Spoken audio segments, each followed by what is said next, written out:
안녕하십니까. 행복한 아침 이재용입니다. 안녕하세요. 정예인입니다. 새로운 한 주가 시작됐습니다. 오늘은 4월 29일 월요일이고요. 만약에 내가 땅을 가지고 있는데 그 땅에 허가 없이 누가 와서 농사를 져요. 근데 그거를 갈아엎었다. 그럼 내가 처벌받을 수 있다는 거예요. 네. 그 법이 알고 싶다 해서 알아보겠습니다. 네, 그리고 지금으로부터 40여 년 전, 정말 전 국민이 열광하던 제1회 천하장사 씨름대회가 열렸습니다. 그때 당시에는 씨름을 보느라 9시 뉴스가 연기될 정도였다고 하는데요. 얼마나 인기였는지 관련 이야기는 잠시 후 라떼는 마리아에서 나눠보도록 하겠습니다. 자, 월요일에 행복한 아침 본격적으로 시작합니다.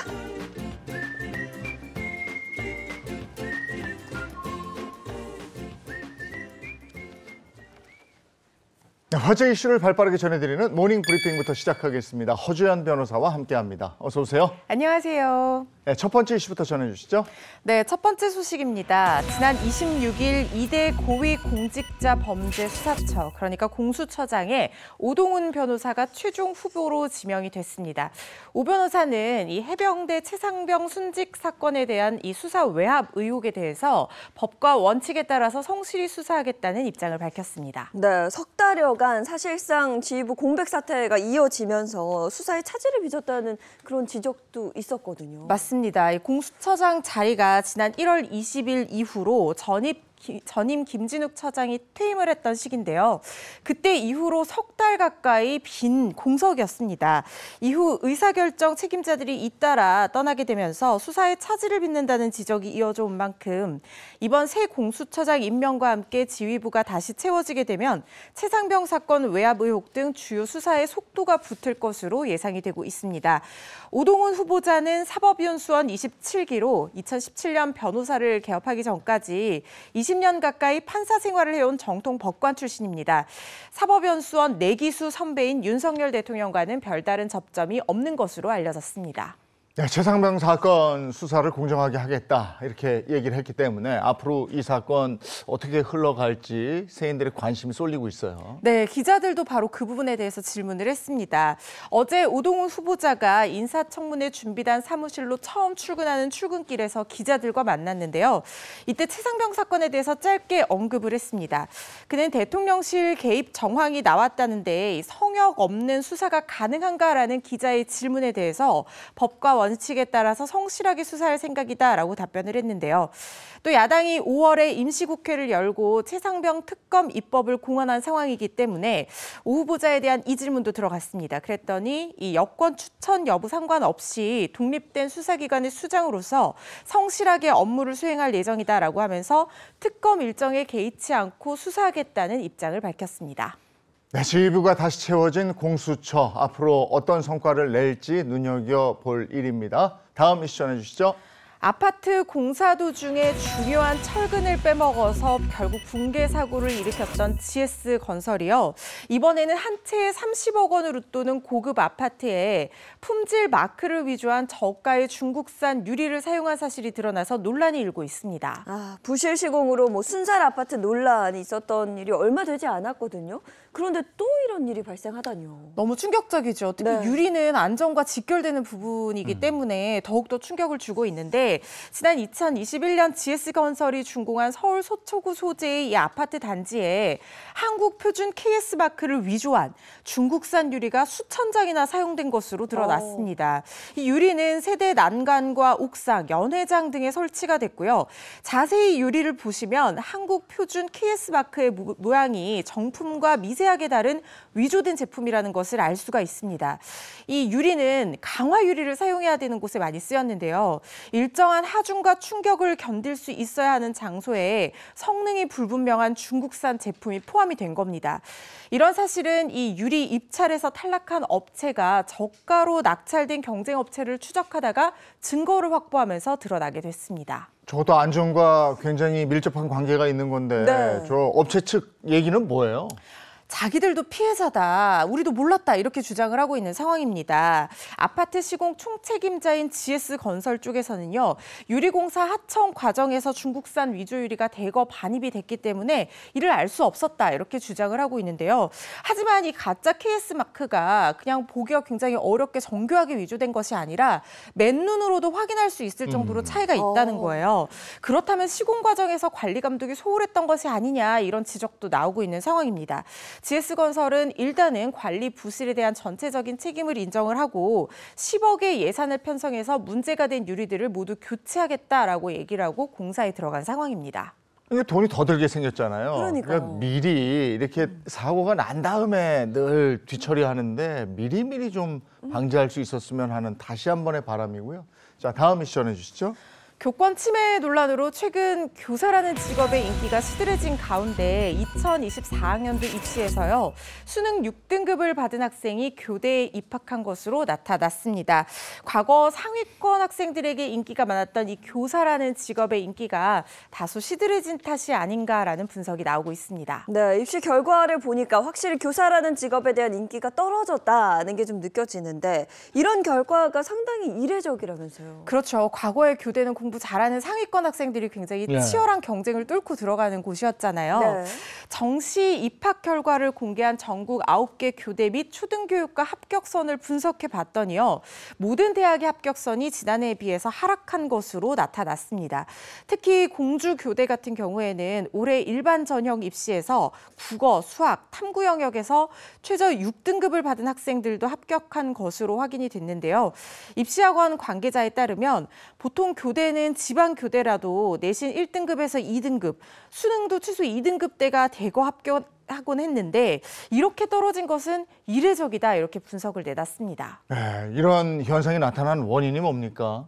아무래도 이 초등학교 교사에 대한 직업의 인기가 예전만큼 못한 것이 가장 큰 이유가 아닌가 싶습니다. 직업적인 선호도 변화가 결국 입시로 이어진 셈인데요. 과거에는 이 교사라고 하면 안정적인 근무 환경 또 방학이 있기 때문에 성적이 상위권인 수험생들 사이에서 인기가 높았던 직업이었습니다. 그런데 최근에는 공무원이라는 직업 자체에 대한 인기가 감소를 했고 또 교권 침해 논란이라든가 저출산에 따른 학령 인구의 감소 영향까지 이렇게 교사에 대한 인기가 시들해진 것에 한몫한 것으로 분석이 되고 있습니다. 성적 가지고 뭐 그러는 건 아닙니다만은 이 우수한 선생님들이 아이들을 가르쳐야 우리 아이들이 더 우수해질 것 같은 느낌이 들거든요. 네, 네. 예, 그런 걱정은 또 되네요. 자, 다음 이슈 전해주시죠.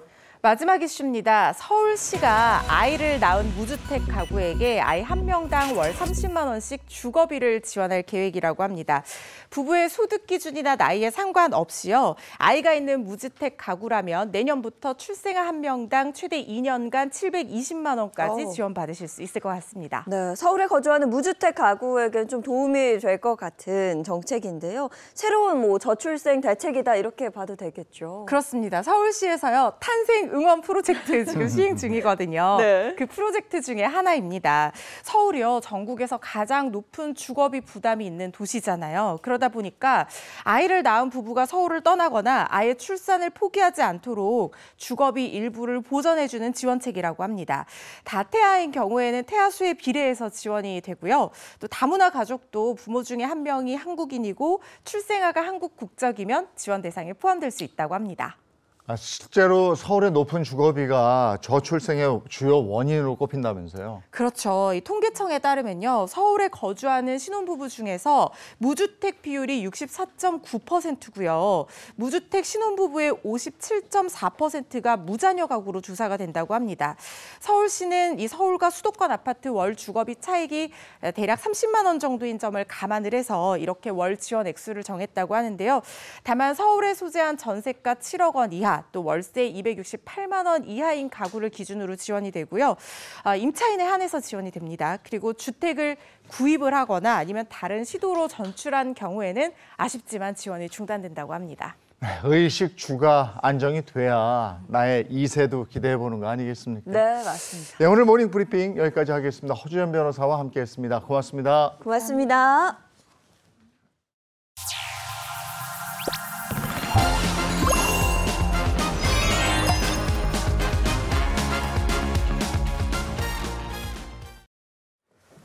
네, 이번에 자동차 관련 얘기 나누겠습니다. 방송인 박수림 씨, 장진택 기자입니다. 어서 오세요. 반갑습니다. 반갑습니다. 네, 안녕하세요. 반갑습니다. 장진택 기자는 또 지난주에 중국에 다녀오셨다고요. 좋은 거. 예, 예, 중국에서 열린 2024 베이징 모터쇼 보고 왔는데요. 와, 이게 모터쇼 출장은 정말 힘들거든요. 네. 그리고 또 중국 출장도 힘든데 그 두 개가 딱 만난 중국 같이. 모터쇼 출장 네. 갔다 오니까 아직까지도 좀 약간 해롱해롱거리고 있습니다. 한국 냄새가 많이 나요. 예, 살도 찌고 막. 예, 많이 드셨군요. 많이 드셨어요. 예. 근데 어떤 쇼였습니까? 베이징 국제 모터쇼. 네, 베이징 국제 모터쇼는 워낙 대규모고요. 거의 우리나라 그 킨텍스에서 열리는 우리나라 모터쇼의 거의 한 7, 8배 정도의 규모라고 보시면 되고요. 중국이 뭐 자동차 판매 대수라든지 이런 게 우리나라의 거의 30배에 이르는 엄청나게 큰 시장이고 네. 또 전기차가 중국은 거의 전 세계 60%의 전기차가 중국에 팔려요. 그리고 중국 내에서도 이제 한 40%에 육박하는 그 전기차 소비율을 보이고 있거든요. 하여튼 전기차의 큰 손이고 또 전기차들이 많이 팔리는 거 못지않게 이 전기차 업체들 또 신생 업체들 또 새로운 차들이 상당히 많이 선보였던 게 특징입니다. 예, 이게 엄청난 규모라는 걸 지금 얘기로도 전해 들을 수가 있었고 네. 또 하나가 전 세계 자동차 시장에서의 중국 비중이 이렇게 커지고 있구나 이런 걸 또 실감하게 하네요. 네, 맞습니다. 그리고 또 모터쇼에서 가장 큰 볼거리는 신차잖아요. 이번 모터쇼에서도 뭐 역대급 많은 신차가 공개됐다고요. 그럼요. 총 117대 신차가 세계 최초로 공개가 됐습니다. 자, 특히나 그 독일 3사로 불리는 독일 대표 브랜드들이 활약이 굉장히 대단했었는데 먼저 B사는요. 부분 변경한 전기차 I 모델을 세계 최초로 공개했습니다. 2022년 이후에 2년 만에 등장한 상품성 개선 모델로 오는 하반기에는 우리나라에도 출시될 예정이라고 합니다. 또 독일 M사는요. 오프로더의 아이콘으로 불리는 G 모델의 전기차 버전을 중국 시장에 처음으로 공개를 했습니다. 그 밖에도 뭐 다양한 고성능 라인업을 새롭게 선보였습니다. 네. 그리고 마지막으로 독일 3사 중 하나인 A사에서 새로운 그 전동화 SUV Q 모델의 롱휠 베이스 버전을 세계 최초로 선보였는데요. 새로 개발된 전기 모터는 1세대에 비해서 효율이 상당히 좋아졌고 또 크기는 30% 줄어들었고 무게도 20% 가볍다고 합니다.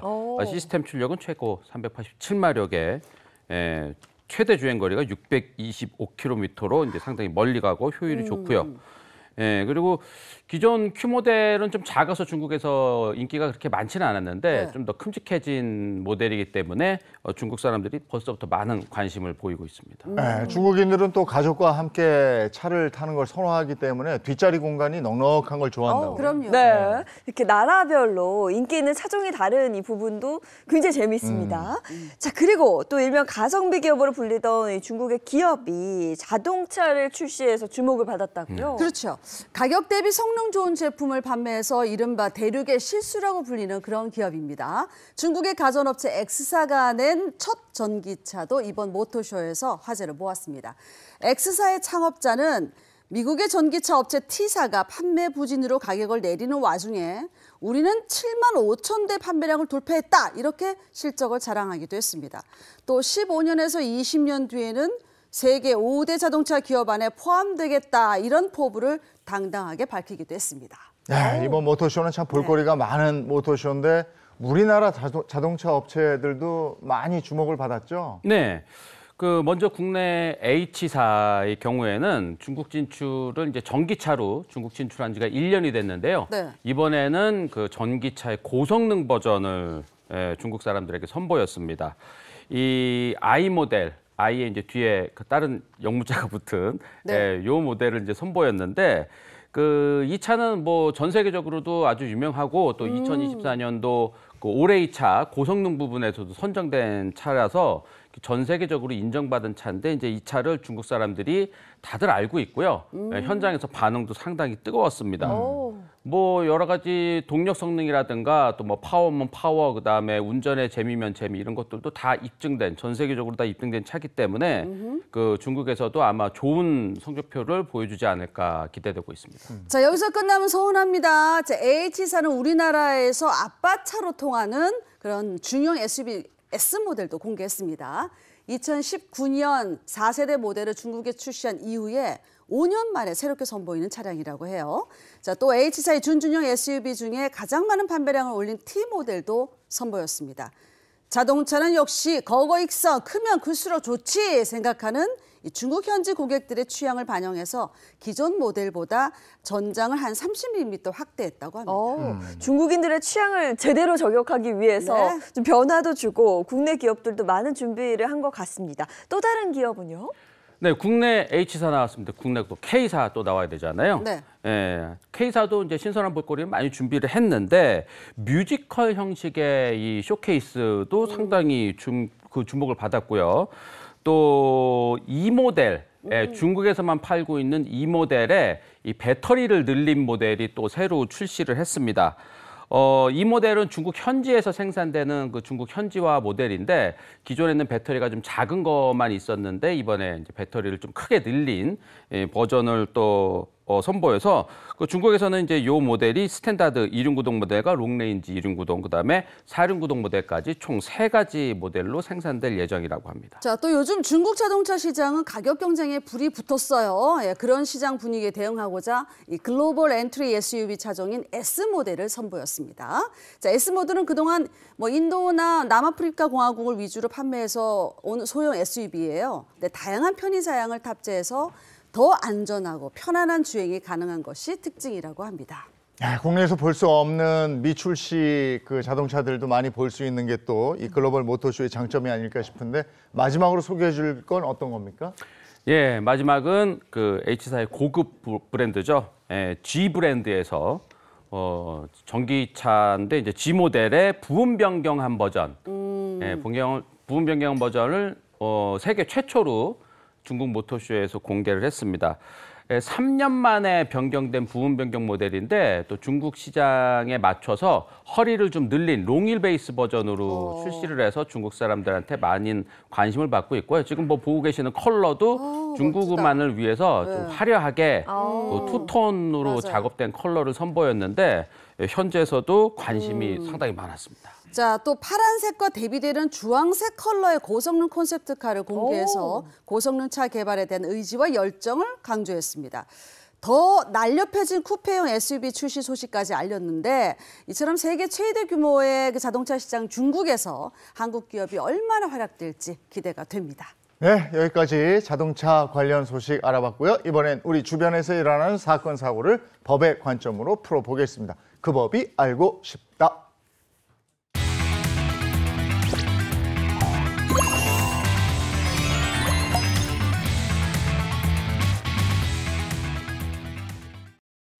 네, 오늘 또 특별히 월요일 아침을 함께해 줄 개그맨 정철규 씨와 함께합니다. 어서 오세요. 네, 안녕하세요. 개그맨 정철규입니다. 카랑카랑. 네, 반갑습니다. 그리고 어려운 법도 요점만 콕 집어 알려주시는 강성신 변호사, 또 허주연 변호사 함께합니다. 반갑습니다. 반갑습니다. 안녕하세요. 자, 첫 번째 주제부터 알아볼까요? 네, 첫 번째 사연은 내 땅에 누가 농사를 지어도 갈아엎으면 안 된다고요? 라는 주제인데요. 오랜만에 땅을 보러 갔더니 누군가 허락도 없이 농사를 짓고 있더라 하시는 분들이 계실 텐데 나중에 필요할 때 밀어버리면 되겠지 라고 생각하셨겠지만 현실은 그렇지 않습니다. 어떤 이야기인지 꽁트로 만나보시죠. 얼마 전부터 저에게 큰 고민거리가 생겼습니다. 시골에 제 명의로 된 땅이 있는데 동네 아저씨가 자꾸 거기다가 농사를 하는 겁니다. 아, 이게 다 뭐야? 상추, 고추, 배추, 아주 식물원이 따로 없네. 아우 정말. 아저씨! 아이고 깜짝이야. 애 떨어지겠어. 아니 소리는 왜 지르고 그래? 아니 제가 여기서 농사 짓지 말라고 했잖아요. 남의 땅에다 이게 무슨 짓이에요? 아이고 이 조그만 시골에 네 땅 내 땅이 어디 있는겨? 그냥 다 같이 부쳐먹고 살면 되는 거지. 대한민국은 말이요 유도리가 있어야 먹고 사는겨. 아우, 저 아저씨 진짜 촌스럽게. 융통성이에요, 융통성. 표준을 모르세요?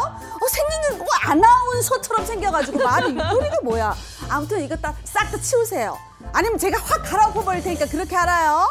아이고 정말 조그만 땅 하나 있다고 그거 되게 유세를 떨구리야. 말 많어 진짜. 정말 말로 해서 안 되겠더라고요. 저는 본때를 보여주겠다는 생각에 농작물들을 싹 갈아엎어 버렸습니다. 근데 이 아저씨가 적반하장으로 저를 신고한 겁니다. 아니 이게 다 뭐야? 이거 씨앗 이거 어디 간겨?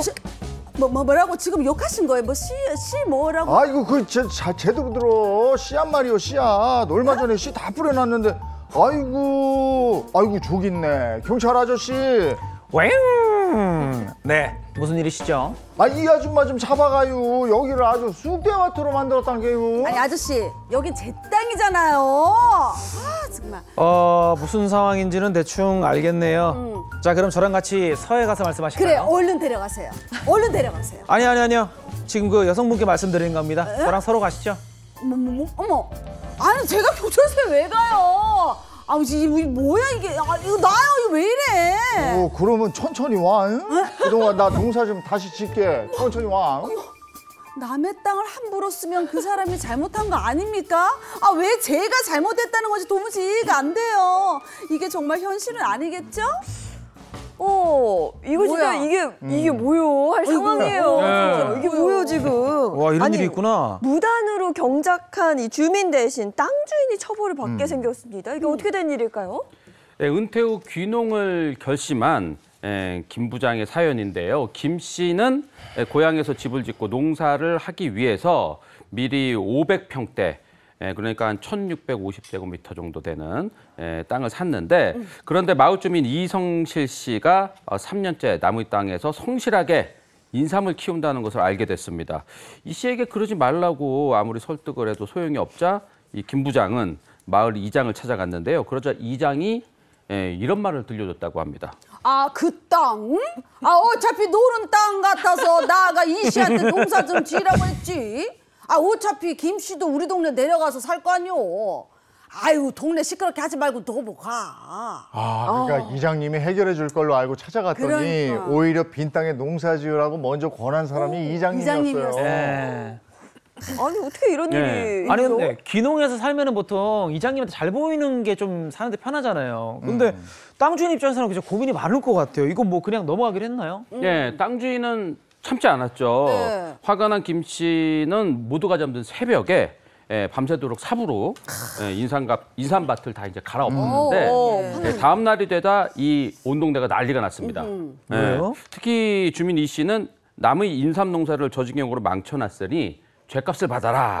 그래서 이제 땅 주인 김 씨를 신고했는데요. 실제로 김 씨는 이 일로 경찰 조사까지 받았다고 합니다. 네, 뭐 애써 지은 농사를 망치면 뭐 당연히 속상할 수는 있죠. 그쵸. 근데 이제 문제는 애초에 그 땅이 자기 땅이 아니었다는 부분인데 그래도 뭐 어쨌든 남의 땅에 이렇게 인삼을 키웠고 그걸 갈아엎은 상황이잖아요. 이게 문제가 될 수 있을까요, 변호사님?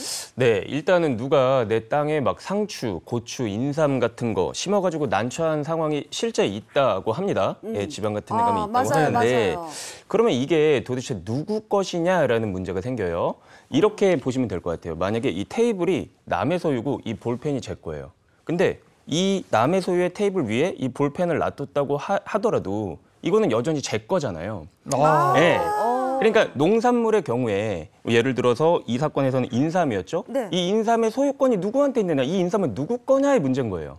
그럼 인삼의 경작자의 것이라는 거죠. 이 볼펜이 제 거인 것처럼요. 그래서 이 테이블의 소유자, 땅의 소유자가 와가지고 내 인삼을 함부로 막 꺾어버리고 삽으로 다 이렇게 그러면 안 되는구나. 파헤쳐버린다는 것은 이 볼펜 혹은 인삼에 대한 재물 손괴죄가 될 수도 있고 인삼을 따다가 막 자기가 다 먹어버렸어요.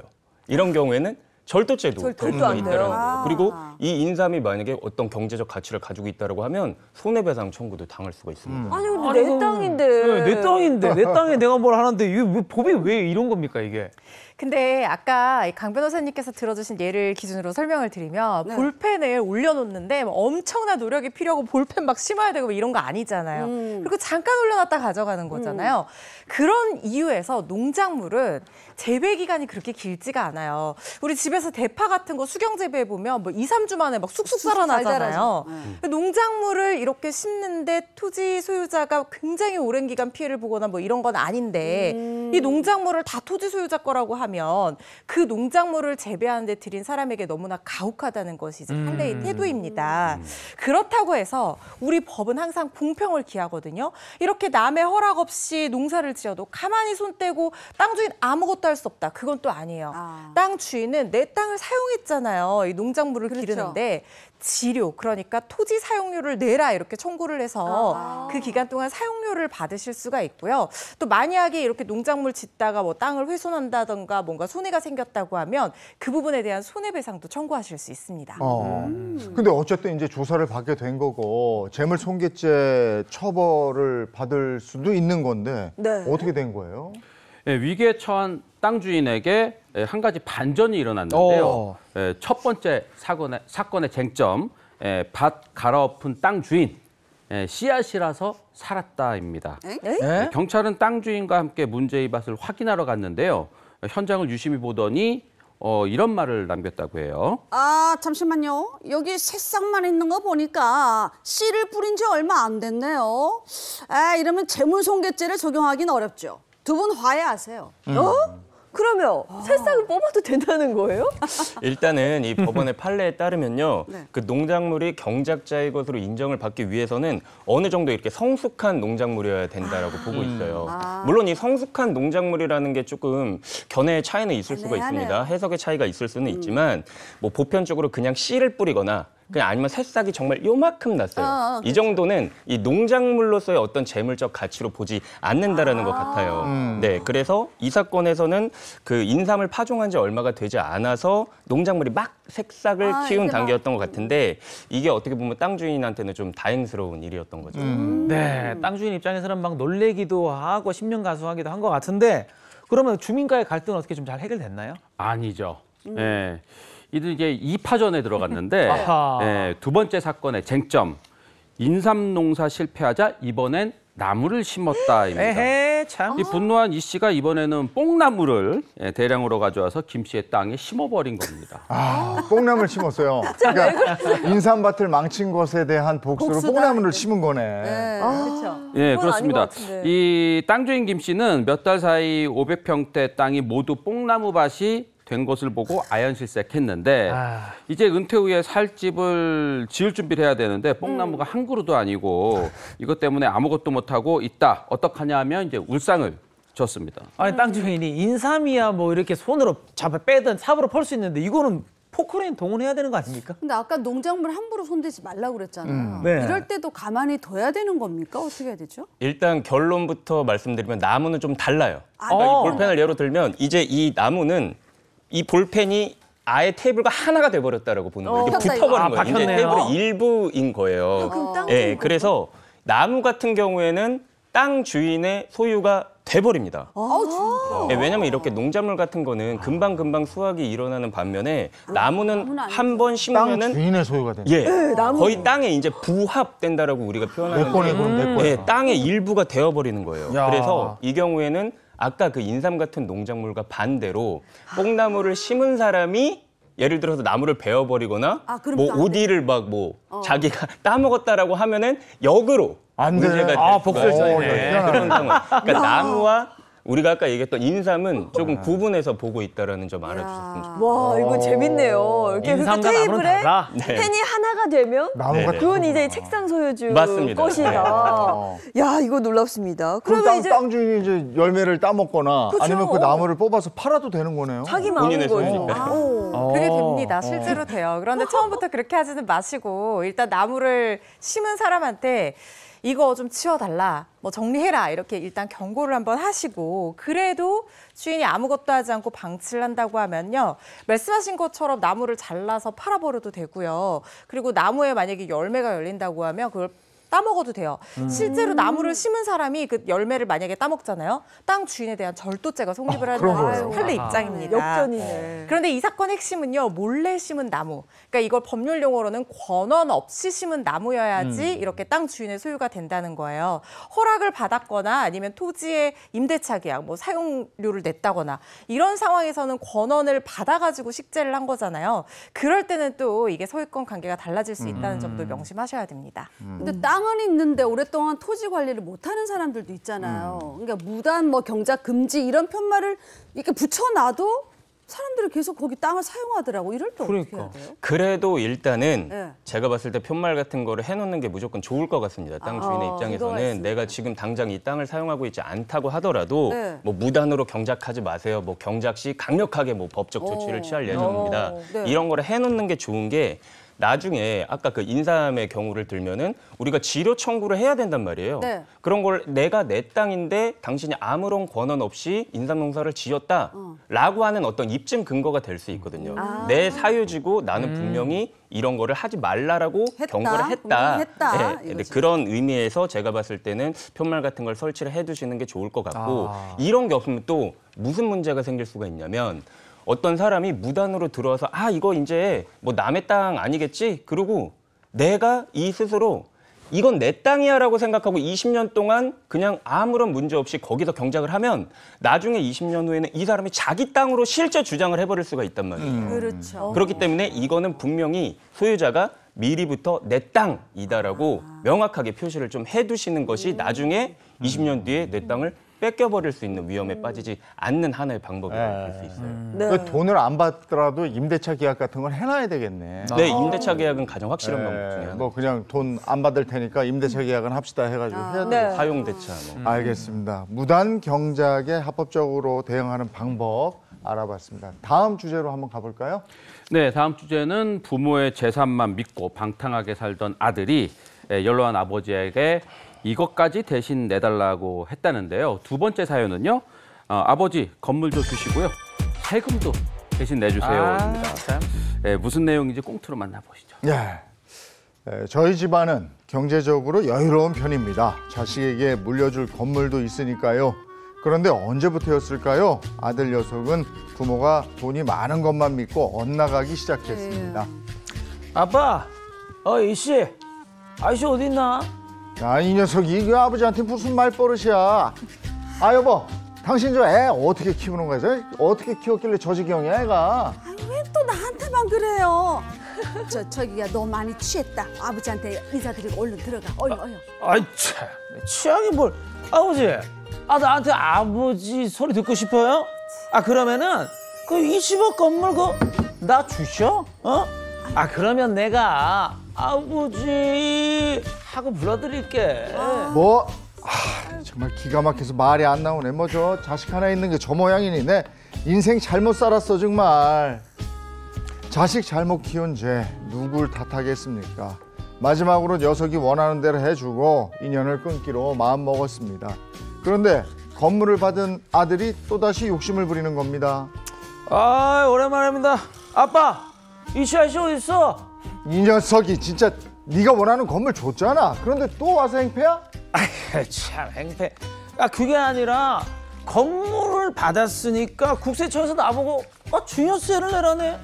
그러니까 말인데 나 대신해서 아버지가 세금 좀 내주시오. 나 이놈이 진짜 세금 안 돼. 그 네가 내 그거는. 안 돼? 내가 해달라는 거 아빠 이때까지 다 해줬잖아요. 그러니까 이번에도 아빠 찬스. 그거 좀 써봅시다. 예? 아버지만 믿고 아들 갑니다. 평생 아빠 찬스 쓰면서 살더니 이제는 세금까지 대신 내달라는 녀석. 이제는 저도 안 되겠습니다. 아들의 버르장머리를 단단히 고쳐놓을 방법이 뭐가 없겠습니까? 야, 이거 지금 드라마 한 편 보는 줄 알았어요. 제가 연기하면서도 저를 팔아버린다. 해버리고 싶네요. 혈압 오르는 사연인데 이 구체적으로 어떻게 된 사연일까요? 부동산 임대업으로 50억 원이 넘는 재산을 모은 부부의 사연인데요. 남부러울 게 없는 자산가였지만 부부는 자식과 관련된 얘기만 나오면 말문이 막혔는데요.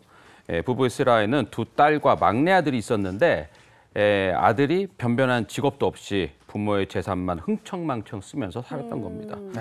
그래도 부부는 나이가 들면 철이 들겠지라는 생각에 아파트 한 채와 지하 상가를 아들 명의로 변경을 해줬는데 아들이 변하기만 간절히 바랐다고 합니다. 이럴 때는 정말 탁 끊고 냉정하게 해버렸어야 맞아요. 되는데 아파트에다가 상가까지 그거 줬어요. 주니까. 아들은 근데 이후에도 별로 달라진 것 같지가 않고요. 네, 아들이 좀 그러니까 반대로 변신을 한 것 같은데 그러니까 뭐 이제 이 아들이 재산이 생기니까 아들은 유흥비까지 이제 펑펑 쓰면서 더 그런. 방탕한 생활에 빠졌는데 더 큰 네. 문제는 술에 취하면 이 부모와 두 누나에게 행패를 부린다는 거죠. 봐봐, 내 이럴 줄 알았어. 믿는 구석이 있으니까 이러는 거 아니야. 혼내킬 땐 따끔하게 혼내켜야 돼요. 네, 맞습니다. 이번 일로 이제 아들에게 크게 실망한 부부는 네. 남은 20억짜리 건물을 아들을 제외한 두 딸에게 나눠주기로 마음을 먹었는데 그러자 이 사실을 알게 된 아들이 크게 분노를 그렇죠.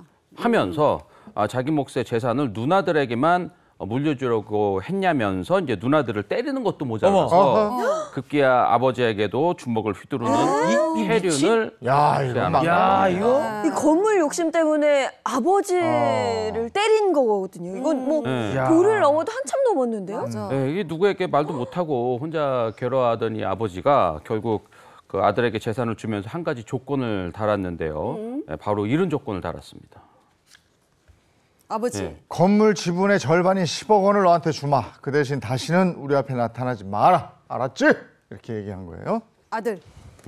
네. 알겠어요. 건물만 주시면은 저 없는 듯이 조용히 살게요. 아유, 얄미워. 진짜. 건물집을 넘겨주고 아들의 연을 끊기로 했다 이거 아니에요. 돈이 뭔지 10억 주면 아버지랑 연 끊겠다는 그 아들도 문제고 그럼요. 답답합니다. 예. 네, 그렇게 상속 분쟁은 마무리되는 듯 보였는데 네. 그런데 이제 국세청이 이 아들에 대한 세무조사에 나서면서 부자 간의 악연이 계속됐다고 합니다. 아들의 말을 한번 들어보시죠. 여보세요. 국세청 씨. 아버지한테 제가 건물을 증여받은 게 아니라 아버지가 나한테 큰 잘못을 해가지고 위자료 명목으로 받은 거예요. 그러니까 세금은 아버지한테 받아가세요. 야, 아버지한테 그렇게 많이 받았으면서 이제는 그럼. 세금까지 아버지한테 받아가라 하면서 미룬 겁니다. 실제로 그 아버지가 세금을 낸 건 아니겠죠? 그런데 국세청에서 1차적으로 아들 말을 믿었어요. 아. 원래 위자료 명목으로 부동산을 넘겨주면요. 지분을 판 것과 유사하게 양도세를 부과를 하도록, 그러니까 넘겨준 사람이 양도세를 부과를 하도록 되어 있어요. 그래서 아들에게 부과하려고 했던 증여세를 취소를 하고 이 아버지한테 양도세 1991만 원을 추징했다고 합니다. 결과적으로 만약에 아버지가 양도세를 내게 되면 아들한테 건물도 넘겼는데 억울하게 세금까지 주는 이런 상황이 벌어지게 진짜? 된 거죠. 이거 참 여러 가지로 정말. 근데 그러면 이 사건의 첫 번째 쟁점부터 한번 알아보도록 할까요? 이게 아들의 증여세냐 아버지의 양도세냐 이제 이게 쟁점이 되는데 네. 이 사건을 제가 좀 자세히 들여다보니까 아버지가 그 어머니 계시잖아요. 어머니한테 당신이 왜 자식을 이 모양 이 꼴로 키워가지고 뭐 이런 사태를 빚느냐라고 해서 좀 어머니가 그런 일로 인해서 돌아가셨는데요. 네. 그래서 이 아들도 유족이잖아요. 네. 유족이니까 아버지의 행동 때문에 우리 어머니가 돌아가셨으니 내가 위자료를 청구해야겠다. 라고 한 거예요. 그래서 이제 법원에서 조정이 되어가지고 그러면은 위자료를 아들한테 지급을 하되 대물변제조로 이제 이 상황에선 그 건물이 문제가 되겠죠. 이거를 줘라라고 한 건데 이것도 어쨌든 양도를 한 거니까 양도소득세가 문제가 되는 거예요. 근데 그 사유가 아까 말씀드린 것처럼 진짜로 위자료의 명목으로 준 것이면은 아버지가 양도소득세를 내는 게 맞을 수 있지만 그게 아니라 실상을 알고 보니 정말 이거는 양도를 한 게 아니라 그냥 증여를 받은 거다라고 하면은 증여를 받은 자식의 입장에서 증여세를 내야 되는 이제 이 부분이 쟁점이 되는 문제예요. 근데 아버지가 큰 잘못을 하지도 않았잖아요. 근데 아들의 협박 때문에 건물을 뺏긴 거나 마찬가지란 말이에요. 이 억울함을 어떻게 증명을 해야 될까요? 바로 그 부분이었어요. 네. 조세 실질주의라는 게 있는데 실질적으로 조세를 부담해야 되는 사람이 합당한 명목에 맞게 세금을 내야 되는 것인데 이 억울한 세금을 도대체 이 가족 내부의 일을 어떻게 증명해야 되느냐 이게 두 번째 쟁점이었거든요. 네. 이때 누나들이 등장합니다. 누나들이 다 봤잖아요. 네. 사실 아버지가 위자료를 받아도 지금 모자란 상황 아닙니까? 누나들이 확인서가 결정적인 역할을 했는데요. 이런 심사 청구가 이게 제기가 되니까 누나들은 그동안 동생이 오히려 아버지를 폭행하고 협박하고 패륜적 행동을 서슴지 않았다. 그리고 부모의 재산을 탐내면서 증여받은 거나 다름없다. 이렇게 맞아. 굉장히 적극적으로 증언을 해준 겁니다. 국세청에서 이걸 다시 검토를 하게 됐어요. 세무조사 과정에서 아들 주장만 듣고 사실관계 조사가 제대로 되지 않은 점을 인정한다라고 하면서 양도세를 취소하고요. 다시 원래대로 아들한테 증여세를 부과를 했다고 합니다. 이렇게 부모 자식 간의 부동산 거래에는 그 성격이 양도냐 증여냐에 따라서 세금 내는 주체가 누군지가 달라질 수 있어요. 그래서 아무리 부모라도 자식이 내야 될 세금까지 대신 낼 수는 없거든요. 증여세 대신 내주잖아요. 그것도 증여라고 봐서 그 전체에 대한 증여세가 다시 부과가 됩니다. 이런 것까지 다 생각을 하셔야 된다는 점 주의하셔야 되겠습니다. 이게 지금 아버지하고 아들이 사이가 완전히 틀어졌기 때문에 이렇게 된 건데 네. 제가 보기에는 양도세 1991만 원 이게 더 쌌어. 맞아요. 그랬어야 돼. 증여세가 훨씬 더 나와요 지금. 아까부터 상황이. 그거 계산하고 계셨어요? 네. 뭘 자꾸 계산기 두들기고 계시더라고. 이게 그렇게 되는 거였어요. 네. 예, 오늘 그 법이 알고 싶다 여기까지 하겠습니다. 고맙습니다. 고맙습니다.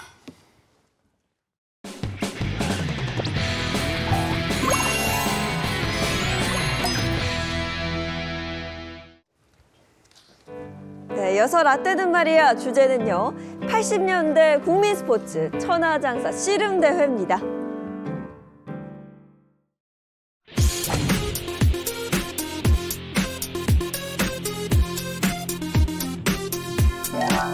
모두의 축제 평가를 의지하는 것이 숙제 소리 못 지르는 사람 오늘 술래 나같이 빙글빙글 강강 술래 함성이 터져 메아리 퍼져 파도 타고 모두에게 퍼져 커져 아름다운 젊음이 갈라져 있던 닭덩어리 야 정말 지금 보시다시피 그 화면이 대단했고요. 지금 나오는 이 노래 네? 천하장사 만만세 정실정실 추서희가 나오고 맞아. 그때 40년 전 씨름 장충체육관 정말 대단했습니다. 네, 40여 년 전 저희가 앞서 소개를 해드렸는데요. 1983년 4월이었습니다. 역사적인 제1회 천하장사 씨름대회가 개최됐는데요. 그 시절 이 씨름의 인기가 정말 어마어마했다면서요. 말해 뭐해. 80년대 씨름은 뭐 야구, 뭐 축구, 뭐 복싱 이런 거 못지않게 1등 국민 스포츠였어요. 어느 정도 인기였냐면 뭐 결승전, 천하장사 결승전이 있다 이러면 거리에 사람이 없어. 야, 불러고 집으로 와서 TV 봐야 될 거 아니에요. TV 또 집집마다 있었나? 그죠? 다 이렇게 이장님 댁 가가지고 전부 다 앉아서 그거 보고. 아, 그건 복싱이었나? 집에서 다 아니 TV를 어쨌든 봤었어요. 83년 이 씨름 대회는 정말 맞아요. 대단했어요. 정말 네. 대단했어요. 내가 고3 때였기 때문에 네. 씨름만 안 했어도 내가 S대 갈 수 있었는데. 씨름이 잘못했네. 씨름이. 근데 그때 정말 대단했었던 게 네. 이 9시 뉴스는 보통 이제 정규 방송 있어도 잘 안 밀리는데 네. 씨름대회 중계 때문에 9시 뉴스가 뒤로 이제 밀릴 맞아, 정도로 맞아, 맞아. 막 그랬었거든요. 그 천하장사 되면은 또 다음 날 신문 매대 가면은 아유. 다 그 일면이 다 이제 씨름 그 장면으로 다 맞아요. 그렇죠. 따다닥 이렇게 헤드라인 꽂혀 있고 막 뉴스, 그랬었죠. 맞아. 저가 딱 어렸을 때 그 이만기 그 아저씨 세대인데 네. 명절 때 되면은 이게 윷놀이 이게 아니라 씨름 보면서 막 그렇게 재밌죠? 지냈던 시절이 맞아요. 생각날 정도 명절하면 씨름, 씨름하면 명절인 그런 시절이 있었습니다. 아니 맞아요. 그리고 예전에 어르신들이 그 아이들 이렇게 지나가다가 체격 당당한 애들 보면 야 너 씨름 한번 씨름하라고. 해봐라. 너 천하장사 되겠다. 막 천하장사 이랬었어요. 맞아요. 제가 많이 정도로 들었죠. 네. 당시 정말 씨름의 인기가 어마어마했는데 자 그러면 그 첫 번째 대회부터 이렇게 큰 인기를 네. 얻은 거예요? 때는 바야흐로 1983년 4월 14일입니다. 네. 서울 장축체육관인데 전국 팔도에서 힘 좀 쓴다 하는 320여 명이 모여들었어요. 당시 씨름계의 최강자였던 홍현욱, 이준희, 이봉거를 이길 거다 이러면서 막 왔어요. 그때 떠오르는 유망주가 장지영, 황영호 뭐 이랬는데 어허. 국민의 관심이 집중이 됐고요. 네. 첫날에는 무려 15,000명이 구름대 같은 관중이 몰려들고 당시 장충체육관에 자리가 모자라서 집에 가서 TV로 보시라 이런 안내 문구가 나왔다고 합니다.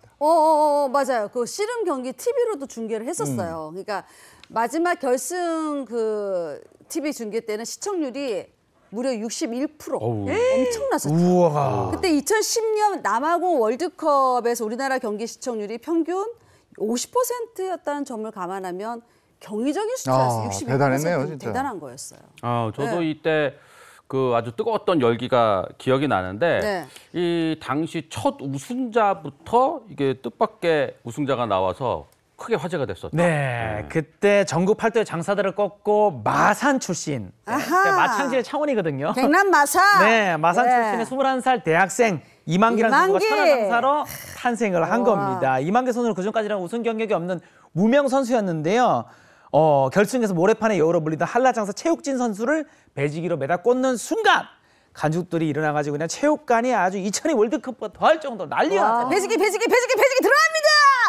내가 꽂았습니다.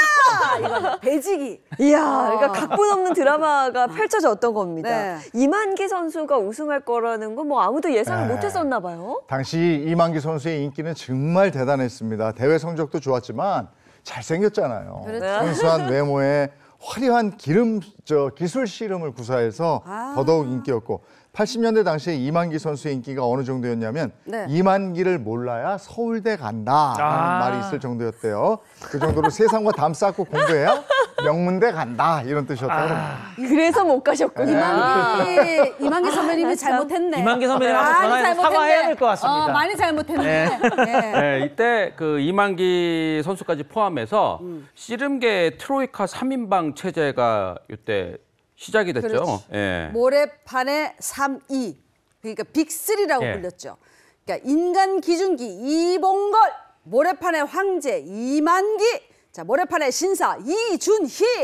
이 씨름계 그 트로이카 3인방의 인기가 정말 대단했습니다.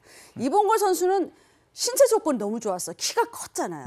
네. 몸이 되게 좋았어요. 이만기 선수는 기술을 잘 썼고 그다음에 이준희 선수는 작전을 잘 세웠다고 그래요. 이 세 명이 서로 엎치락 뒤치락 하면서 뭐 번갈아 가면서 우승을 했었죠. 지금 엎치락 네. 뒤치락이라는 표현 제대로 쓰셨는데 이 네. 3인방이 왜 더 인기였냐 하면 정말 물고 물리는 경기를 했거든요. 맞아. 그 이만기는 이준희에게 강했는데 이봉걸한테는 또 약했다고요. 근데 이준희는 이만기한테는 약했는데 이봉걸한테는 또 강해. 그래서 이 빅 매치가 되면서 재밌어, 다들 그래서. 어떻게 될까 두근두근. 맞아. 결과가 뻔하면 안 보잖아요. 아이, 그럼요. 야 이거 어떻게 될까? 그래서 TV 앞에 앉은 거죠. 그러면 이제는 말할 수 있다. 네. 세 선수 중에 누구를 가장 좀 응원하셨는지. 이만기 선수가 아마 대부분 당연 이만기였어요. 네, 가장 나이도 그랬어요. 제일 어리고 네. 그리고 막 진짜 이만기 선수가 좀 진짜 잘생기고 그래서 네, 다들 좀 많이 좋아했었었죠. 저 어렸을 때는 동네 형들이 약간 거짓말을 해가지고 이봉걸 선수 키가 크잖아요. 네. 그 선수가 막 담벼락을 그냥 다리를 들어서 걸어서 넘어간다 막 이런 얘기를 들어가지고 저는 이봉걸 선수 너무 좋아했어요. 근데 그 당시에 이만기, 이봉걸, 이준희 네. 이 선수들은요 사람들이 점잖아. 어. 그래가지고 이게 뭔가 믿음이 가는 세 사람이었어요. 맞아요, 막 맞아요. 기교 막 이렇게 잔기술 이런 게 아니고 묵직하게 승부 딱 들어가는 거야. 네. 그래서 인기였나 봐요. 그래서 씨름하고 너무 어울렸고. 네, 이봉걸 선수는 지금 보면 그 거인의 진격이라는 거 있어요. 그렇죠. 진격의 거인인가? 진격의 진격의 거인입니다. 거기에 거인 같은 느낌. 네. 뭔가가 웅장해. 그 시대는 특히나 키 큰 사람이 없었잖아요. 이봉걸 많이. 선수도 좋았고 아무튼 이준희 선수도 다 좋았어요. 맞아요. 지금 어떻게 지내시나 근황이 궁금합니다. 그 정도로 정말 큰 인기를 네. 누렸는데 사실 제가 그 스포츠 아나운서 할 때 제 첫 출장이 씨름이었거든요. 근데 당시에 여자 씨름은 그 체급 명칭이 남자 씨름과 달라서 달랐죠. 처음 알았어요 그때. 네, 맞아요. 여자 씨름은 매화, 국화, 무궁화 같은 꽃 이름을 붙이고 남자 씨름은 한반도의 4대 산으로 체급을 나누는데요. 뭐 낮은 체급부터 순서 들어가면 태백, 금강, 한라, 백두순인데요. 각 체급별로 장사를 뽑고 여기서 통합 우승한 장사가 비로소 천하장사 타이틀을 획득하는 그런 시스템입니다. 그렇구나. 네. 그러니까 천하장사는 어떻게 보면 쉽게 말해서 한 해 농사 같은 거라고 해도 될 것 같아요. 네. 근데 백두장사, 한라장사는 뭐 한 해 10명, 20명씩 나와도 상관없어요. 근데 네. 천하장사는 아무리 많아도 1년에 3명? 그러니까 한 해 딱 한 명만 이렇게 나오기도 하잖아요. 귀했단 말이에요, 천하장사가. 하늘 아래잖아. 하늘 아래 장사잖아. 체급 이름에도 이게 비밀이 있었어요. 네. 우리나라에서 제일 높은 산 순위로 매겼잖아요. 네. 백두장사, 한라장사. 맞아. 맞아. 그 다음에 어디야? 지리산. 지리산이잖아. 지리장사. 이런 지리장사. 좀 지리다. 복지리 이렇게 나는데요? 지리다. 그래서 탈락했대요. 그리고 이 산 이름으로 체급을 정한 사람이 그 네. 공을 인정받아서 또 그렇죠. 상을 받았다고 그럽니다. 네. 그 씨름 선수라면 그 누구나 꽃가마 하고 그렇죠. 싶어 하는 그 마음에 그런 염원이 있었을 텐데 천하장사에게만 주어지는 그런 뭐 특전이 있었을까요? 네, 많았죠. 그 당시 이만기 선수는 천하장사 이 첫 상금으로 무려 1,500만 원을 받았는데 지금은 뭐 1,500만 원 그러면 뭐 고작 1,500만 원이냐 그러겠는데 이게 40년 그때 전이잖아요. 한달 월급이. 그때 한 달 월급이 15만 원, 20만 우와. 원 근데 이때였으니까 1,500만 원이죠. 지금으로 환산하면 한 15억 정도. 이게 당시 강남의 고급 아파트를 사고도 남을 만큼의 이야. 거액이었대요. 그러니까 20대에 천하장사가 됐으니까 네. 이 돈을 어떻게 쓸지도 초미의 관심사였는데 이만기 선수가 밝히길 세금 33%. 이 세금을 피할 수가 없어. 그다음에 선배들한테 200만 원을 주고 모교에 장학금 내고 그렇죠. 부모님께 가져다 드리니까 남는 게 없었다. 이렇게 얘기를 했다고 합니다. 맞아요. 그 우승자에겐 트로피 주잖아요. 그 황소 트로피, 우승 트로피가 대부분 황소 모양이었거든요. 씨름은 정말 소가 가장 잘 어울리는 스포츠 종목이기 때문에 이 봐봐. 요즘 금값도 올랐는데 이거 가지고 있나 모르겠어. 저 금이야, 저 뭐야, 저거. 진짜 저거를 받았단 말이에요. 옛날엔 천하장사 되면 실제로 황소를 주기도 했어요. 더 옛날에는. 그렇죠. 네. 황소 한 마리 끌고 가는 거야, 그냥. 네. 그러니 더 늘겠다. 네, 그리고 또 뭐 이런 것도 있었어요. 이 당시 씨름 상금에 세금을 많이 떼니까 그 일부 선수들에게는 세제 혜택도 하고요. 예, 그러니까 이제 어린 꼬마들은 다들 제2의 이만기가 되겠다라고 꿈꾸면서 초등학교 한쪽에 모래판에서 친구들과 뭐 씨름하고 막 이러는 씨름 많이 친구들 했어요. 많았죠. 네. 근데 그 시절 천하장사는요, 뭐 지금 아이돌 뭐 저리 가라 할 정도의 인기로 뭐 광고도 굉장히 많이 찍었다 그래요? 예, 이거는 힘과 기술이잖아요. 그러니까 광고하고 딱 맞는 거죠. 역시 중요한 건 기술이다 이러면서 가전 제품을 광고하거나 힘세고 건강한 이미지를 표현할 때 씨름 선수들이 많이 소용이 됐다고 합니다. 네. 워낙 씨름이 인기를 많이 끌다 보니까 어떨 때는 그 광고 내용하고 씨름하고 정 상관이 없는데 왜 저기 저런 광고가 들어갔을까 싶은 그런 광고도 있었어요. 광고 잠깐 보실래요? 자, 씨름하고는 상관없는. 와, 뭐 씨름하고 상관이 있네. 이게 뭐겠어요? 갑자기 왜 봐봐, 이게 뭐겠냐고요. 스포츠웨어. 건강식품 아니야? 과연? 자, 보세요. 건강한 치아에서 건강한 치아. 뭐야? 건강한 치아의 치아. 건강한 치아에서 시작됩니다. 건강한 치아에서 건강한 힘이 나오는구나. 그런 거다 갖다 붙이는 거죠. 럭키 치아. 아니 치약 광고인데 그러게. 뭐 이렇게 욕실에서 이런 장면이 아니라 씨름 장면이 반 이상이 나오는데요. 그러니까 저 시절에는 씨름 선수 워낙 인기가 많다 보니까 또 저 때는 광고가 아니라 선전이라 그랬거든요. 그렇죠. 저놈들 이름이 인기가 너무 많다 보니까 맥락과 상관없이 그냥 씨름 선수만 나오고 제품이 나오면 그냥 팔리는 거예요. 그렇지. 그런 시절이었죠. 네. 맞아요. 그리고 또 뭐 이런 경우도 있어요. 이 광고 모델로 씨름 선수가 등장을 해서 제품의 기능이 오히려 좀 헷갈린다? 헷갈렸던 네네. 적도 뭐가 있었죠. 예. 자, 광고 이름 뭘까요? 들어보셨는지 모르겠어요. 지금 이제 광고가 나올 텐데 네. 동안 비타민 개불티 네? 그래가지고 개불 당시에 이만기 선수가 우통 벗고 통나무 가지고 운동하는 광고였는데 분명히 제품은 종합 네. 비타민제였어요. 네. 힘과 스태미너에 좋은 약이라더라라는 인식이 자리 잡기도 했는데 이 모습은 CG가 아니고 진짜 통나무를 들고 오대산을 올라갔대요. 어쨌든 씨름 선수가 아니면 아무도 못 해냈을 그런 그렇지, 광고 그렇지. 컨셉이 아닌가 싶습니다. 이야, 제품 이름도 저 통나무 메고. 저 실제로 그쵸. 들고 저렇게 들었대요. CG가 아니래요. 요즘은 CG를 할 수 있지만 저 광고를 누가 하겠습니까? 이게- 씨름 선수니까 하지. 그쵸. 이 제품 이름이 좀 어떻게 요상하게 들리잖아요. 그 장현 씨 장안에 개 키우거든요. 화제가 됐는데 이것도 잊고 있던 추억의 이름이에요. 어떻게 보면 원래 미국에서는 지브롤티 이런 식으로 발음하다 보는데 지브롤티 오리지널 발음이에요. 근데 우리나라에서 로마자 표기법에 따라서 게브랄티 이렇게 되는 거예요. 아주 슬픈 전설이 야, 이 발음 요상합니다. 요상합니다. 아침 방송 유일하게. 예. 자, 그리고 1990년 3월 또 하나의 역사적인 경기가 있었다고 하는데요. 역사적인 경기. 당시에 씨름판은 뭐 한마디로 어우이였다고 합니다. 어우이? 뭔지 어우이. 아세요? 어우이? 어차피 우승은 이만기다. 그렇죠. 아니죠? 어우이. 이만기가 야. 천하장사를 10번이나 하다 보니까 씨름판을 장악하고 그냥 씨름패들도 당연하게 이만기의 독주를 생각을 하다 보니 슬슬 지루해지는 시기가 왔을 무렵에 네. 혜성같이 등장을 합니다. 누구죠? 무서운 10대 강호동이 등장을 하면서 씨름판의 볼거리를 제공을 합니다. 강호동 선수가 당시에 10대였어요. 야. 10대 상상이 잘 안 고등학생. 되는데. 고등학생. 네, 모래판의 샛별, 소년장사 강호동. 예, 이만기 선수를 보면서 꿈을 키운 마산상고 7년 후배와 선배의 대결이 이제 당연히 화제를 불러 모았는데요. 와, 진짜? 두 사람은 1989년 백두장사 결승전에 이어서 마침내 1990년 네. 천하장사 준결승전에서 또 만나게 됐습니다. 그때 두 선수가 삿바딱 잡을 때 저렇게 신경전 엄청 많잖아요. 유명하죠. 서로 먼저 무릎 안 꿇으려고 기싸움이 어마어마했어요. 몇 번 동안 아, 대치했었어요. 저거 보는 사람들도 팽팽했어요. 잡아 막 이러잖아. 다시 풀어 잡아 풀어 그때 막 그러셨어요. 그런 여러 번의 삿바 싸움은 그동안 못 봤던 거였거든요. 맞아. 그러니까 선수하고 감독들도 고성이 오갈 만큼 아주 팽팽한 신경전이었는데 맞아. 강호동 선수가 계속 소리도 지르고 도발하고 이러니까 그러니까요. 이만기 선수가 얼마나 야, 얄밉겠어. 툭거리지 마라.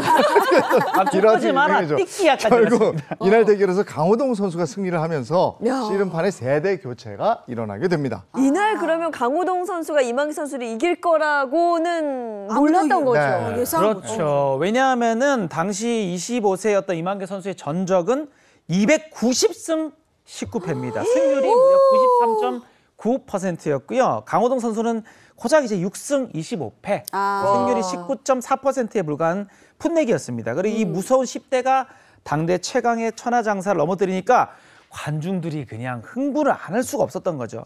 훗날 이만기 선수의 이야기를 들어보니까 이날을 두고 강호동 선수가 혜성같이 등장을 하면서 이제 나도 드디어 은퇴할 때가 됐구나라는 생각이 들더랍니다. 네. 그래도 한 번 천하장사는 영원한 천하장사잖아요. 요즘 MZ세대들은 잘 모르는 라떼 시절 그 천하장사 훈련법을 이만기 선수가 지난번 행복한 아침에 출연해서 보여줬었어요. 나오셨어요? 네, 아마 맞아요. 보여주는 거 아닌데 오. 행하에서 보여줬었어요. 화면 잠깐 보여드릴게요. 선수들이 가장 많이 하는 이 고무줄 운동. 이것도 많이 봤어요. 예, 있거든요. 맞아요. 저 때 이만기 선수 나와서 보여주셨었어요. 저렇게 하는 거라고. 진짜 재질 좋은 겁니다, 이거. 예전에 끊어져요?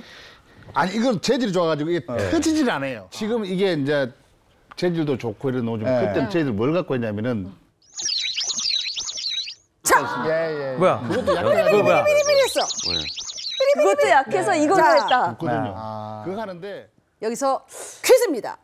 이만기 선수가 라떼는 천하장사 되려면 이런 노력까지 했어 이라고 밝혔어요. 자, 그 시절 훈련 비법은 무엇이었을까요? 이거는 뭐야? 제가 현장에서 들었는데 지금 꽤 오랜 시간이 지나서 저봐 MC 그러면 안 돼요. 저기 튜브 뭐가 있겠어요? 고무장갑에 고무장갑. 하여튼 타는 거. 양말. 자전거 힌트 튜브 타는 좀 거. 약하지. 자전거 튜브. 훨씬 강했던 건데. 힌트. 살면서 이것이 우연히 터지는 건 봤어도 일부러 터트려 본 기억은 없을 거예요. 우연히 터져? 우연히 터져. 기억났다. 났다. 네, 기억났다, 저 기억났어요. 뭔지. 기억났다, 우연히 났다. 터진다 하니까. 네네. 근데 터뜨릴 수는 없어요, 절대로. 네. 벨트. 아니에요. 뭐지? 모르시겠죠? 있어. 네. 자, 정답 화면 보죠, 뭐 그러면. 자, 과연 무엇일까요? 공개해 주세요. 재질도 좋고 이런 노즘. 그때는 재질 뭘 갖고 했냐면은 그 자전거 타이어 안에 튜브 있지 않습니까? 그것도 자전거 약해가지고 이제 타이어. 리어커. 리어 있죠. 약하다고. 그 그래서 튜브를 리어커. 굵거든요. 그거 하는데 자전거는 좀 약할 수. 와.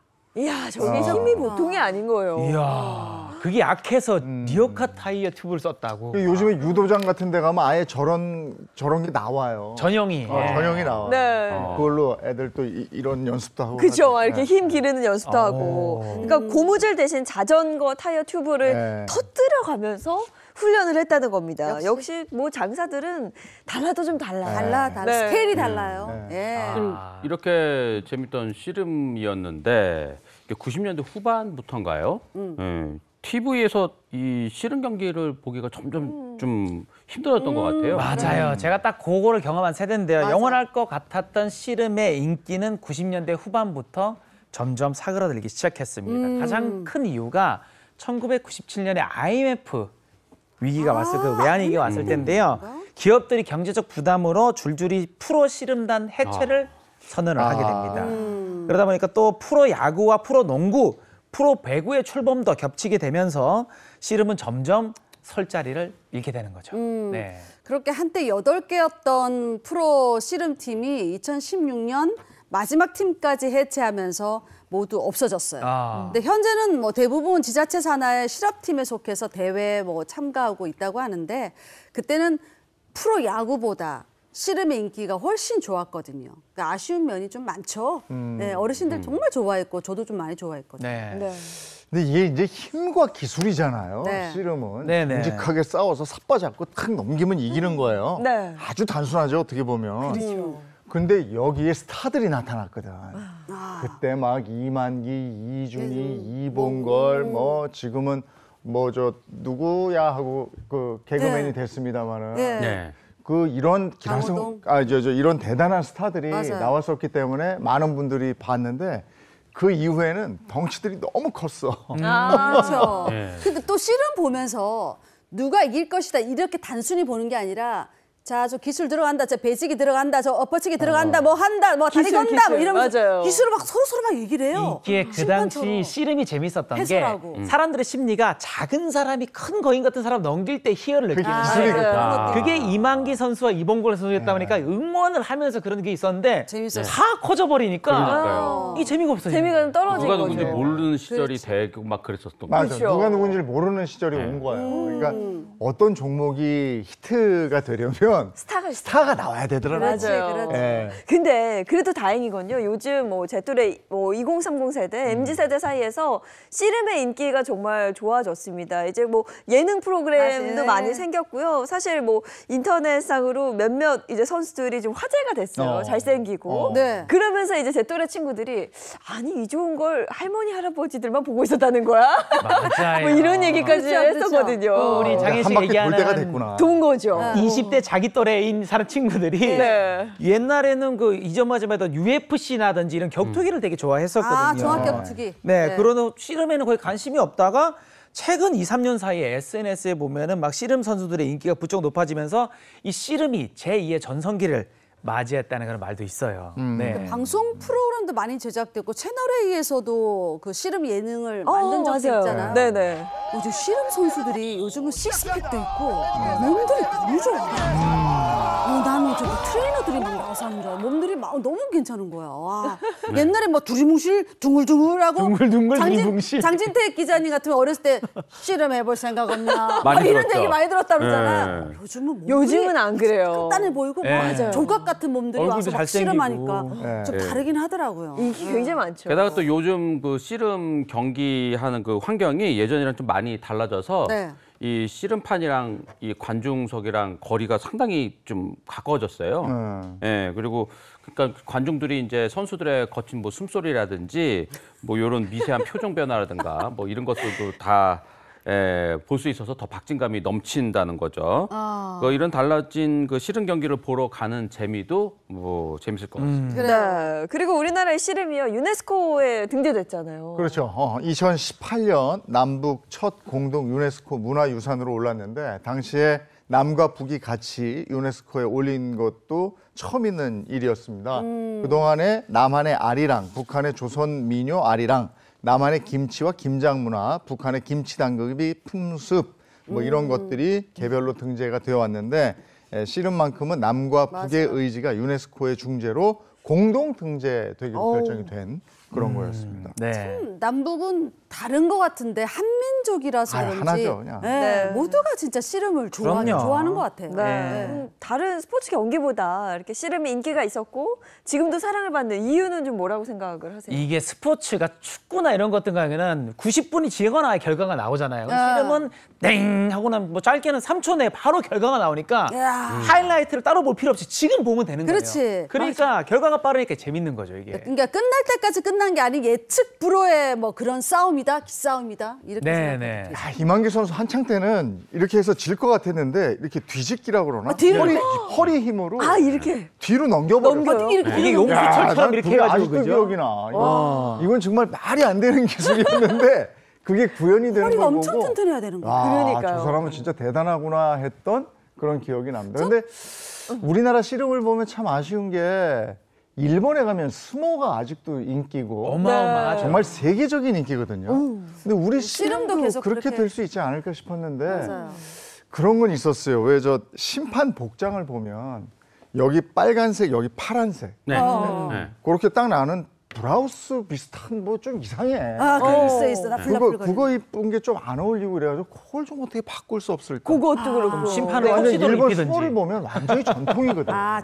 정장 같은 거 다 같이 입고. 그런 걸 좀 어떻게 우리 전통 문화하고 이렇게 결부시켜서 네. 맞아요. 야, 저거 딱 한국이구나. 이런 걸 느낄 수 있게 해주면 어떨까요? 좋죠, 그것도. 너무 좋은 것 같아요. 실제 해봤어요? 씨름? 저요? 해봤죠. 남자들은 남자들은 많이 하죠. 학교에서 네, 다 해요. 해봐요. 그냥. 나 대학 축제 때 네. 여자들 왜 씨름을 시켰지? 씨름을 하는데 그러니까 저는 연극영화과 대표, 뭐 거기는 저기는 무슨 미술가 대표 이렇게 나왔어. 네. 근데 상대가 이봉걸이야. 몸이 너무 커요. 여잔데 그럼 남자가 되게 하겠습니까? 여자 했는데 진짜 기가 죽더라고요. 근데 이 삿발을 잡는데 삿발 잡는 데서부터 숨이 걔가 크니까 눌러버리니까 장관에서 잠깐만요. 삿발 좀 잡읍시다. 그리고 삿발 잡고 하는데 왜 그렇게 힘들어 이거. 씨름이 진짜 힘들더라고요. 맞아요. 씨름 힘들고 근데 별로 안 줬는데도 벌써 숨이 차. 그 지금 여자 씨름 말씀하셨는데 제가 중계를 가면 남자 캐스터랑 여자 씨름 선수랑 경기를 시켜요. 그게 말이 돼요? 될 것 같아요. 안 돼요. 남자 캐스터가 여자 씨름 선수한테 안 됩니다. 안 돼. 진짜 기술 배우는 분들한테 안 돼요? 기술도 그렇고 힘도 여자 씨름 선수가 굉장히 세요. 이 힘이 엄청 좋아야 돼. 우와. 이것도 한번 보시면 너무 재밌는데 사실 중계도 다 하고 있으니까 맞아요. 관심이 좀 더 많았으면 좋겠어요. 사실 태권도처럼 좀 세계화도 성공을 했으면 좋겠고 맞아, 여러 맞아. 욕심은 있거든요. 올림픽에 씨름이 딱. 요즘에 이제 한국에 대한 관심들도 많아지고 또 한국 거가 뭐 음식도 많이 이제 전 세계적으로 가면 되게 고급 음식되고 그랬는데 분위기 좋을 때 이렇게 씨름도 같이 좀 이렇게 나갈 수 있지 않을까라는 생각도 좀 많이 들고 그러네요. 맞아요. 네. 우리 저 한번 씨름 한번 해서 여기서 한번 해? 장혜인 씨랑 박수림 씨랑 안 될 것 같아요. 해볼까? 50대, 30대 해볼까? 자, 여기까지 해야 되겠어요. 여기까지. 네. 씨름 얘기하니까 예전에 정말 씨름 보러 그 장충체육관에 가서 줄 서고 이런 기억들이 납니다. 주변이 정말 막 축제 같았거든요. 다들 지금 보시면서 그때 씨름 참 재밌었는데 이런 생각 하실 것 같아요. 맞아요, 맞아요. 장사만 만세. 그 마지막에 부르는 거고 중간에는 국악인들 나와서 에헤야 중간에 그걸 왜 돼요. 하는지 모르겠는데 항상 하더라고요. 아니 근데 흥이 나잖아. 네. 자, 여기까지 하겠습니다. 여기까지. 네, 또 지난 시절 추억에 푹 빠져봤습니다. 고맙습니다. 고맙습니다. 자, 이어서 날씨 알아보도록 하겠습니다. 마지연 기상캐스터 나와주세요. 네, 상암 DDMC 앞입니다. 주말 동안 때이른 여름 더위가 찾아왔는데요. 오늘은 곳곳에 비 예보가 있습니다. 비가 오면서 고온 현상은 누그러지겠습니다. 예상 강수량은 제주와 남해안에 최대 60mm고요. 중부는 5mm 안팎이 예상됩니다. 오늘 서울에도 빗방울이 떨어질 수 있겠습니다. 제주에는 아침까지 많은 비가 집중됩니다. 시간당 30mm가 내리겠고요. 곳곳으로 돌풍과 벼락이 동반될 수 있겠습니다. 오늘 제주와 남해안은 바람도 강하겠습니다. 초속 20m, 초속 15m가 넘는 곳이 있겠는데요. 안전사고 발생하지 않도록 유의하시기 바랍니다. 오늘 서울의 낮 기온은 26도로 조금 낮아지겠고요. 비가 오는 곳은 20도 안팎까지 떨어집니다. 광주는 19도, 부산은 17도에 그치겠습니다. 내일과 모레는 동해안과 남부에 비가 오겠습니다. 저기압과 동풍, 대기 불안정이 복합적으로 영향을 줄 텐데요. 기상정보 확인하시고 우산 챙겨 나가시기 바랍니다. 날씨였습니다. 야, 어제 그제 낮에는 그냥 한여름이었어요. 야, 정말 더웠습니다. 저도 막 선풍기 틀고 차 안에서 에어컨을 틀 때도 있었거든요. 근데 또 오늘 또 일부 지역에는 비 예보도 나와 있어서 기상 정보 잘 확인하시고 건강 관리도 잘 하셔야겠습니다. 좋은 하루 보내시고요. 저희는 내일 아침 7시 30분에 돌아올게요. 행복한 아침, 행복한 하루 되십시오. 고맙습니다. 고맙습니다.